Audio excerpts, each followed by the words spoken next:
বারইয়ারহাটে আন্ডারপাসের জোর দাবি, জনসাধারণ ও ব্যবসায়ীদের মানববন্ধন।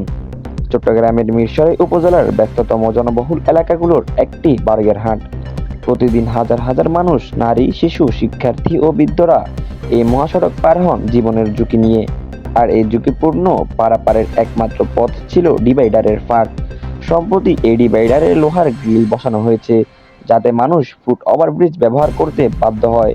কিন্তু বারইহাট বাজার সংলগ্ন ফুট ওভারব্রিজটি অনেক উঁচু ও দীর্ঘ, ফলে নারী, শিশু ও বয়স্কদের জন্য এটি ব্যবহার করাটা প্রায় অসম্ভব হয়ে দাঁড়িয়েছে।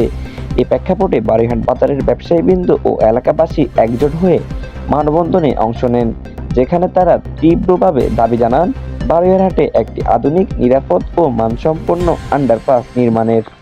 স্থানীয়রা জানান, বারইহাট বাজারে ওভারব্রিজ থাকলেও সেটি সাধারণ মানুষের জন্য পর্যাপ্ত নয়। আর যে জায়গাটিতে দুর্ঘটনার হার সবচেয়ে বেশি, সেখানে গ্রিল বসানো হয়েছে, যার ফলে বাধ্য হয়ে অনেকে ঝুঁকি নিয়ে পার হচ্ছেন অন্য ফাঁকা অংশ দিয়ে। এই অবস্থায় আন্ডারপাসই হতে পারে একমাত্র স্থায়ী সমাধান। স্থানীয় নেতৃবৃন্দ ও ব্যবসায়ীদের অনেকেই বলেন, তাদের আপত্তি গ্রিল বসানোর বিরুদ্ধে নয়, তবে যত্রতত্র গ্রিল বসিয়ে সাধারণ মানুষের চলাচল আরও কঠিন করে তুললে তা জনভোগান্তি বাড়াবে এবং বিকল্প ব্যবস্থা ছাড়া তা মানবিক নয়।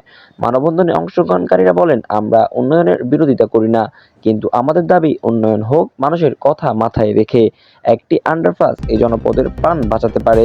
তাদের এই দাবির প্রতি সহানুভূতিশীল হয়ে দ্রুত প্রয়োজনীয় পদক্ষেপ নেওয়া হবে, এমন আশায় এখন এলাকার হাজারো মানুষের।